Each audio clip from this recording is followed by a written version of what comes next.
အားလုံးပဲမင်္ဂလာပါဒီဗီဒီယိုလေးကတော့ဖျားရှင်ရဲ့စံတော်ဌာပနာထားရာရှေးဟောင်းမွန်ဖျားကြီးတစုဖြစ်တဲ့ကြိုက်တီဓမ္မတိုက်ဖျားကြီးကိုတွားကြပါမယ်ဘလို့စိတ်ဝင်စားစရာရှိနေမလဲဘလောက်ထိအေးချမ်းတာရလဲဆိုတာကိုကျွန်တော်နဲ့အတူတူလိုက်ကြည့်လိုက်ပါအောင်နော်အိုးရှူခင်းနေရလဲလှတယ်အေးချမ်းတယ်ဗျာဒီဘက်ကမြတ်စွာဘုရားကတူဝနာဘူမိတထုံမှာသတင်းသုံးနေတော့ပေါ့နော်ရသေးကြီး6ပါးကိုစံတော်ဓာတ်တော်6စုချီးမြှင့်ပေးတင်တော်မူတယ်ပေါ့နော်အခုကတော့ကျွန်တော်ပြည်လမ်းပေါ်ကိုရောက်နေတာဖြစ်ပါတယ်ပြည်လမ်းကနေမှတစ်ဆင့်အမှတ်3လမ်းကနေပြီးတော့ဆက်သွားမယ်ပေါ့နော်ဒီနေ့ကတော့အိမ်ကနေထွက်လာတာကတော့9နာရီခွဲလောက်ပေါ့နော်ကဲဆက်သွားမယ်ဗျာဒီနေ့ခီးစဉ်ကတော့ကျွန်တော် solo ride ပေါ့နော်တယောက်တည်းနေမှဖြစ်ပါတယ်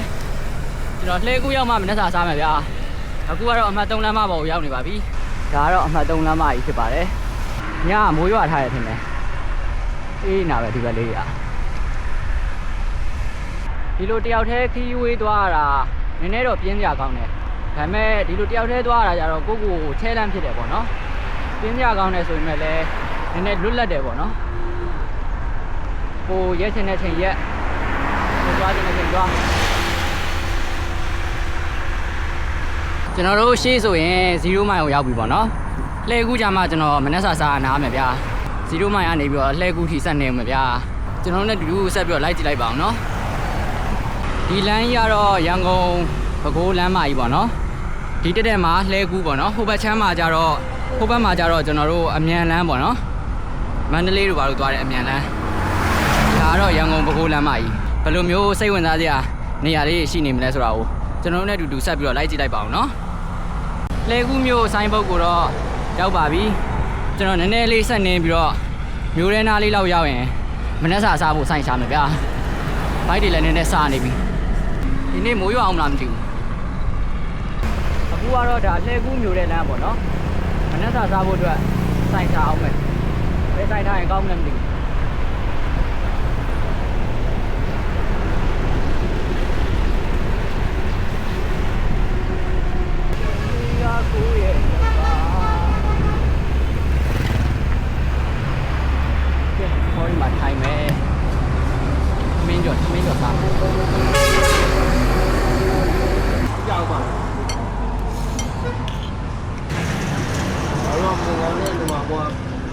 ကဲမနေ့စာလဲစားပြီးသွားပြီဆိုတော့ကျွန်တော်တို့လှဲကူးကနေပြီးတော့အင်းနကော်အထိဆက်နေသွားမယ်ဗျာအင်းနကော်ရောက်လို့ရှိရင်အရင်ဆုံး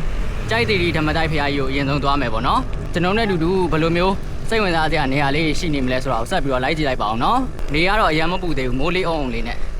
နင်းလို့ကောင်းတယ်မိုးရင်းဆိုတော့စိမ့်စိမ့်ဆူဆူလေးနဲ့မြင်ကွင်းနေရတော့ကဲအခုအင်းနကော်ဆိုင်းဘုတ်ကိုရောက်ပါပြီအင်းနကော်မှာကျွန်တော်တို့အရင်ဆုံးကြိုက်တီဓမ္မတိုက်ဖရာကြီးကိုအရင်ဆုံးသွားဖူးပါမယ်ကျွန်တော်နဲ့အတူတူဆက်ပြီးတော့လိုက်ကြည့်လိုက်ပါအောင်နော်ဒါကတော့အင်းနကော်မျိုးထဲရောက်ပါပြီ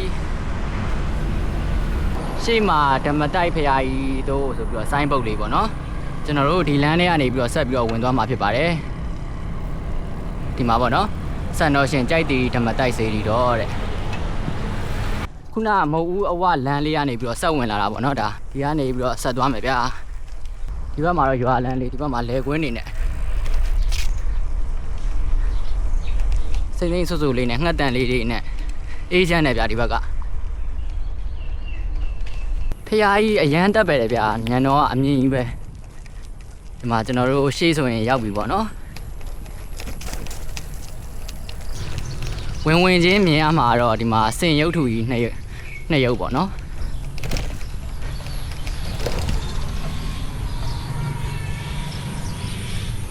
ဒီဟာကတော့မဟုတ်ဘူးပေါ့နော်ဝင်ချင်းမဟုတ်ဘူးဒီဘက်ချမ်းမှာဆိုရင်ဓမ္မတိုက်နန်းနန်းဆိုပြီးတော့ရှိသေးတယ်ဗျဝင်ချင်းတွေ့ရမှာတော့ဒီစင်ရုပ်ထူကြီးနှစ်ရုပ်ပေါ့နော်ကျွန်တော်စပင်းကတော့ဟိုဘက်ဆိုင်လေးမှာအပ်ထားလိုက်ပြီဗျဖျားပေါ်အရင်ဆုံးတက်ကြည့်လိုက်ပါမယ်ပြီးကြမှာဓမ္မတိုက်နန်းနန်းတို့ပါတို့ကျွန်တော်ဝင်ပြမယ်ပေါ့နော်ဖျားကြီးညံတော့အမြင်ကြီးပဲဒါကတော့ကြိုက်တီဓမ္မတိုက်စေတော်ကြီးဖြစ်ပါတယ်ကျွန်တော်တို့ပတ်လေးရိုက်ပြပေးပါမယ်ကျွန်တော်တို့နဲ့အတူတူဆက်ပြီးတော့လိုက်ကြည့်လိုက်ပါအောင်နော်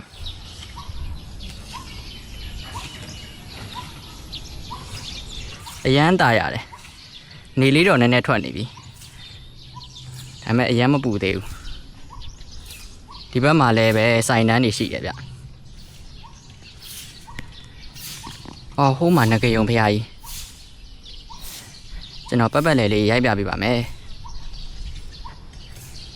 ကျွန်တော်တို့ဖះပေါ်စစချင်းတက်လာလို့ရှိရင်ဒီမှာဓမ္မယုံတစ်ခုရှိတယ်ပေါ့နော်ဒီဘက်မှာလည်းပဲဖះเจ้าဆောင်လေးတစ်ခုရှိတယ်ဗျ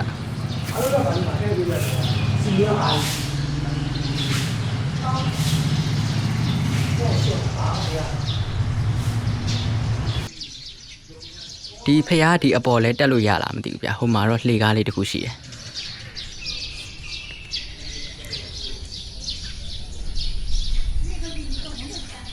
ဒီအောက်မှာရေတွေ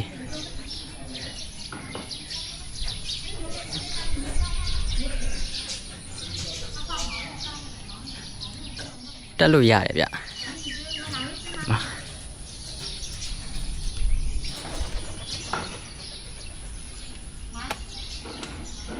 ဒီအပေါ်လဲတက်လို့ရသေးတယ်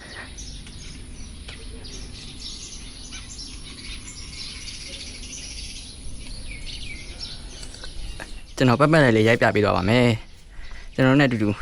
ဘယ်လိုမျိုးစိတ်ဝင်စားစရာနေရာလေးတွေဘယ်လိုရှူခင်းလေးတွေလိုက်ပြီးတော့ကြည့်လိုက်ပါအောင်နော်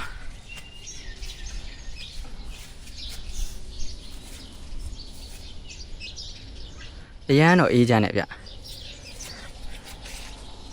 ဒီနေ့တနင်္လာနေ့ဖြစ်တာကြောင့်လည်းပါမယ်ထင်တယ်လူအရန်ရှင်းတယ်အေးအေးချမ်းချမ်းလေးနဲ့ဖះကြီးရဲ့ညံတော်အမြင်ကြီးပဲဗျဒါကတော့အောက်ဖက်ချမ်းဗျကျွန်တော်ကဒီအပေါ်တက်လာတာဒီမှာလည်းပဲကျွန်တော်ရိုက်ပြပေးပါမယ်ဒီနေရာလေးဟိုမှာဒီတက်မှာငကယုံဖះကြီးတစ်ခုရှိသေးတယ်ဗျပြီးကြရင်ကျွန်တော်ဆက်ပြီးတော့ရိုက်ပြပေးပါမယ်ဒါကျွန်တော်ဒီအပေါ်ကနေပြီးတော့ပြန်ပြီးတော့ဆင်းလာတာပေါ့နော်ဒီဘက်မှာလည်းပဲဖះဆင်းလူတော်လေးရှိရဗျဖះရုပ်ပွားတော်လေးငကယုံဖះကြီးကတော့ဒီဘက်မှာပြီးကြရင်ကျွန်တော်ရိုက်ပြပေးပါမယ်ဖះကြီးကဖះဝန်းအကျယ်ကြီးပဲအရန်အေးချမ်းတယ်အခုဒီနေ့ကလူတော်တော်ရှင်းတယ်ဗျဒါ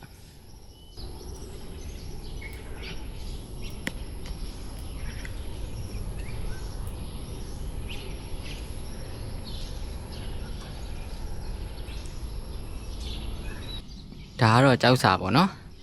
ဒီမှာကစုံလာပြည့်နေ့6ရက်5လ2020မှာတဲ့ကြိုက်တည်ဓမ္မတိုက်စီတော်ယူတဲ့လုံးတော်ပြည့်ရွှေသင်္ကန်းကတ်လှူခဲ့ပါတယ်တဲ့ဒီမှာ2020မှာရွှေသင်္ကန်းကတ်လှူတာပေါ့နော်လုံးတော်ပြည့်ကဲကျွန်တော်ငကယုံဖះကြီးကိုဆက်သွားမယ်ဗျာငကယုံဖះကြီးကတော့ဒီဘက်မှာပေါ့နော်ကျွန်တော်တို့ဒီမှာငကယုံဖះကြီးကတော့ဒီဘက်မှာပေါ့နော်ငကယုံဖះကြီးကိုကျွန်တော်ဆက်ပြီးတော့ရိုက်ပြပေးပါမယ်အရန်အေးချမ်းတယ်လူတော်တော်ရှင်းနေတော့လေနေရာလည်းမပူမိုးလျအုံနေတော့ငကယုံဖះကြီးအရန်တက်ပဲဖို့ကောင်းတယ်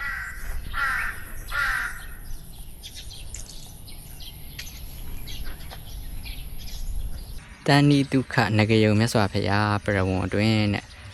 လမ်းခင်းခြင်းနဲ့ရေတွင်းရေကန်လူတန်းခြင်းနဲ့ဒီမှာလမ်းခင်းခြင်းအကျိုး၅ပါးရေလူခြင်းအကျိုး10ပါးကဲငကယုံဖះကြီးကိုဆက်ပြီးတော့ရိုက်ပြပေးသွားပါမယ်ကျွန်တော်နဲ့အတူတူဆက်ပြီးတော့လိုက်ကြည့်လိုက်ပါအောင်နော်ငကယုံဖះကြီးတက်ပဲဗျာ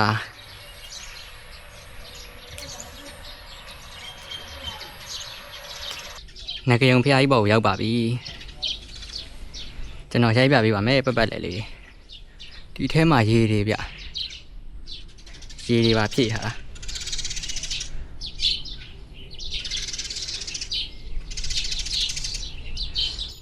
တောင်ကုန်းလေးပေါ်မှာတည်ထားတာပေါ့နော်ငကယုံဖះကြီးကို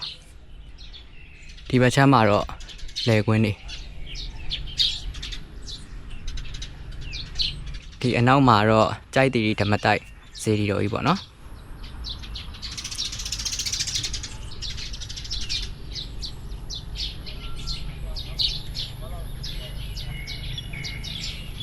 ဒါကတော့ပတ်လဲလေးဖြစ်ပါတယ်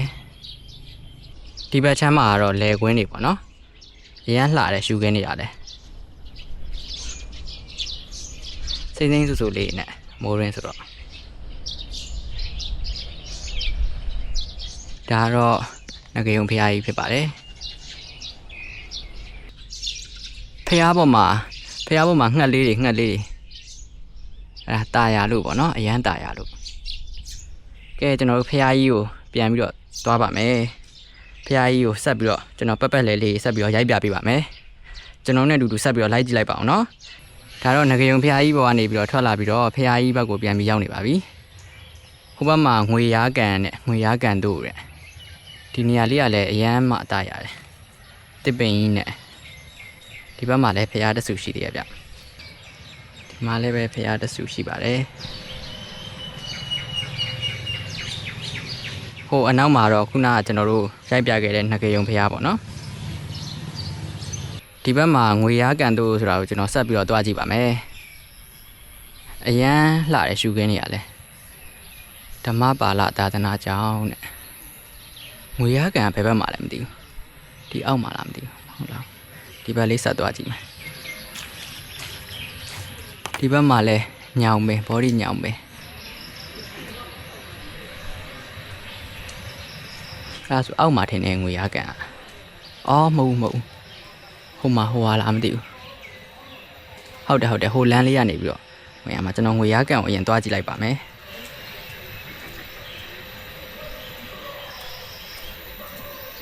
ဒီမှာဗျဒီလမ်းကနေ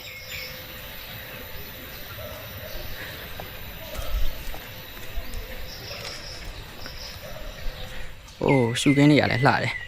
အေးချမ်းတယ်ဗျာဒီဘက်က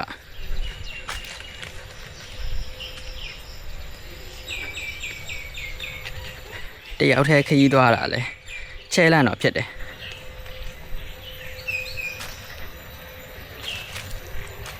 โอ้စိမ့်ဆိုးနာပဲအပင်တွေကဒီမှာဗျကန်ကြီး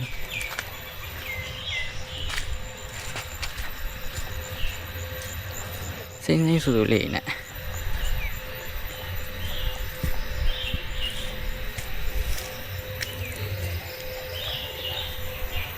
ဒီဘက်မှာပါလဲမသိဘူး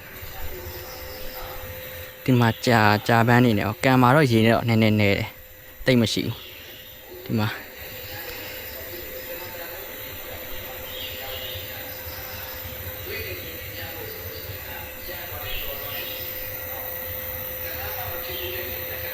ကျွန်တော်ခုနကဒီဓမ္မပါဠသာသနာကျောင်းဆိုတဲ့ဒီနေရာလေးကိုဆက်ပြီးတော့တွားကြည့်လိုက်ပါမယ်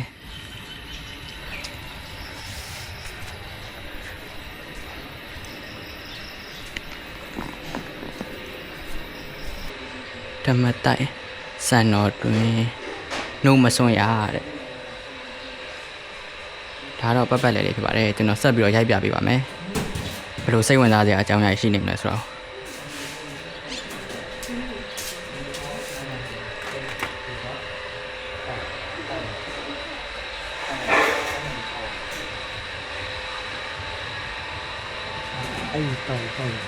ဒါကဓမ္မတိုက်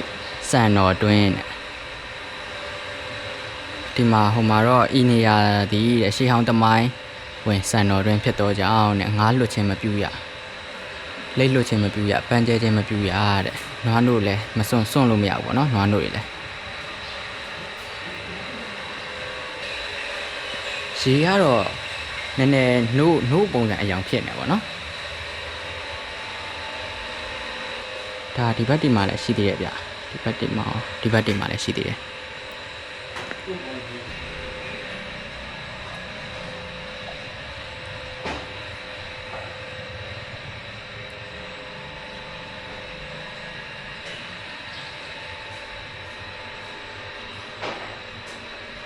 这做人家新开的，手下不愿意你的东西， ဟောတင်ပါ 做哎嘛东西，然后乌镇这干嘛嘛，反正慢慢慢慢，我乌镇那样子， တင်ပါ 都慢了，咱们看看人几岁几年， ဟောတင်ပါ အဲ့လိုမျိုးလို့ရှိတယ်။ဆိုတော့တော့တွင်းပုံစံနဲ့သူချူသွားတယ်။အောက်မှာလောဝယ်ရှိမှာဥစဉ်လို့ယူခိုင်းပြီးတော့မမင်းဘူး ဟုတ်တင်ပါ ။ဝမ်းနဲ့ပြန်လုံးနဲ့တယ်လို့ပဲ။ အော်တင်ပါဝါအမြင်အနက်ကြီးပဲเนาะအဲ့ဒါ အငတ်ကြီးသူကသူ့တွင်းကချူသွားချူသွားတယ်။ဒီနေ့မဒီအုပ်တယ်လို့ပြောတယ်။အောက်ဝမ်းကြလို့ကျင်းသွားမှာပေါ့ တင်ပါတယ် ။လိုင်းကအခုတက်လာတယ်ဒီကောင်းဆိုတပင်းအုပ်လောက်ရှိတယ်။ဒီကလေးလက်မရှစ်လက်မတပင်းတော့ရှိတယ် တင်ပါတယ် ။ဒီလိုမျိုးတက်လာတာလေးကိုနေသွားဆိုလေးပြီးငါပြေလောက်တက်လာ ဒီဘက်မှာလည်းပဲတိုင်နှန်းရှင်ကလေးများတဲ့အော်ဒါတိုင်နှန်းရှင်ကလေးများတဲ့ဒီမှာ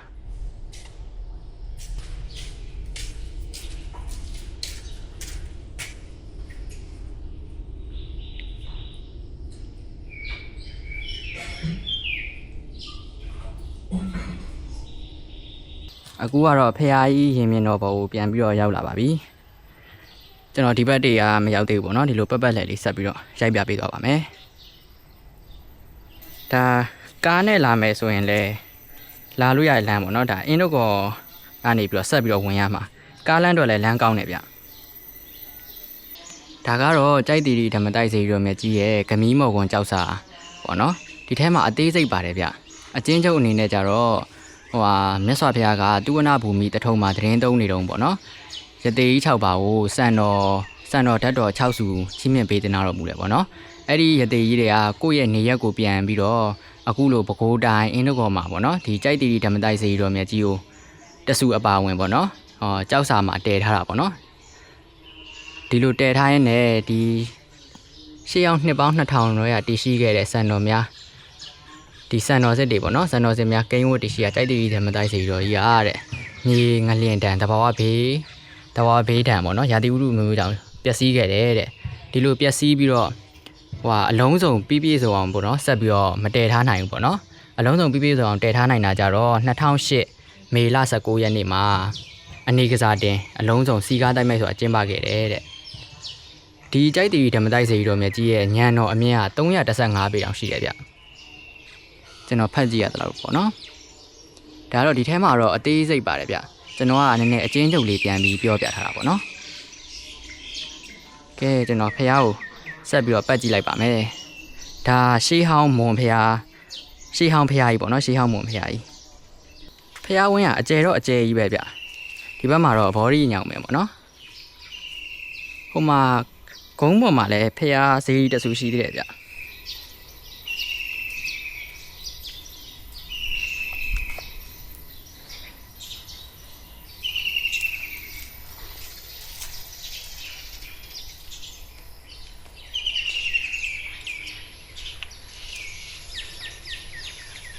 ဒါတော့ခုနကဈေးလေးပေါ်ရောက်ပါပြီငှက်တန်လေးတွေနဲ့ရမ်းတာရတယ်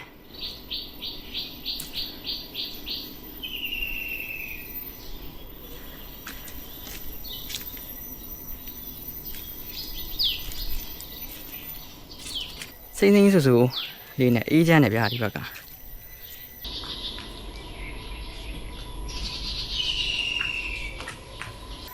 ဒီဘက်မှာတော့ဖုံနေနေတာထင်တယ်ဗျဓမ္မယုံနေပါရှိရယ်ဟိုအရှိမဆိုရင်တော့မဟုတ်ဘူးကိုပြန်ရောက်ပြီဗျ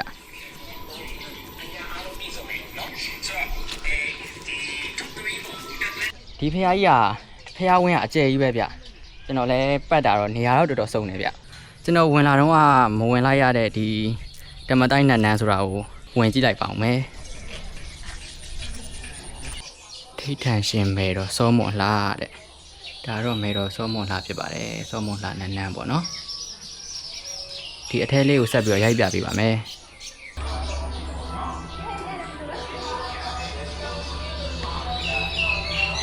လောကပါလာမဲတော်ကြီးတဲ့ဒီမှာဒါဓမ္မတိုက်နန်းပေါ့နော်ဒါဓမ္မတိုက်နန်းဖြစ်ပါတယ်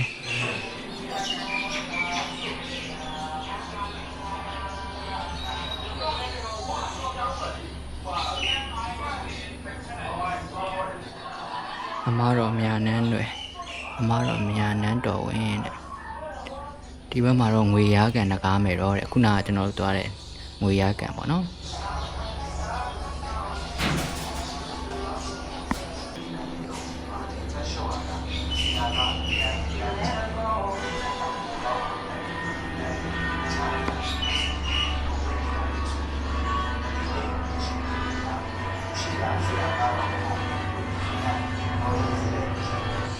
မှာပခန်းကိုကြီးကျော်တို့တောင်ပြုံးကိုတော်လေးတို့ကရင်မောင်နှမရတယ်ဒီမှာ